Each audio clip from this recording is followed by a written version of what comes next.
Yeah, so one thing I just noticed on my brand new Super Team carbon rims that I bought on my Giant Pro 1 Advanced was I pumped up my tires last night, then this morning they were flat already. So I was thinking it was the valve, because most people don't realize you're supposed to put Teflon tape around the original tube valve and then put the screw-on valve extender onto the original valve so that it's airtight. So the triathlete I bought the bike from didn't do that, so the air leaked out the tube that way. And then secondary, this Super Team nylon rim tape right here, rim strip tape, instead of, right here is the valve hole, okay? Instead of lifting up the rim strip and shifting over the valve hole over the proper valve hole in the rim, he just poked a hole. He just poked a hole to create a new valve hole, which is very much not good, because this big giant opening for the original valve hole is still there, and when I pumped up my tire to 100 psi, it protruded into that and caused a puncture. So what I'm gonna do is, or what I did was, I took a sandpaper, right? You could just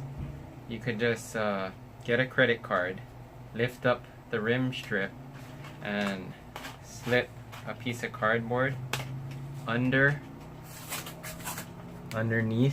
the valve hole, and then sandpaper down all the sharp edges, because this is not Velox paper tape. This is a sharp nylon type rim strip. So it looks great, lightweight, but it does have a lot more sharp edges than Velox paper tape, which I believe Velox paper tape is the best tape. Even though it is heavier, it's not as nice looking when you take the tire and tube off the rim. It's functional. Sometimes function is better over looks. But so this had a lot of sharp edges as well. See where this nylon thing was glued together?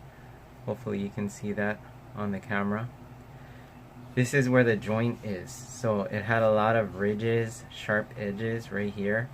I sanded it all down with sandpaper, as well as this valve hole right here had a lot of sharp edges. I even have to sand it down some more, as I'm still feeling some sharp edges. So I'm going to get a round file and file that down as well. And then as for this, I filed that all down till it was super smooth. The makeshift hole that the seller did to the tire. Yeah, I'm gonna just put a patch over that, and that should be good, because a patch already has uniform round sides, and I already put glue, the rubber cement glue on it.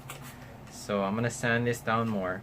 And then another thing he forgot to do, or maybe didn't even know, he has a 10-speed cassette on these 11-speed wheels.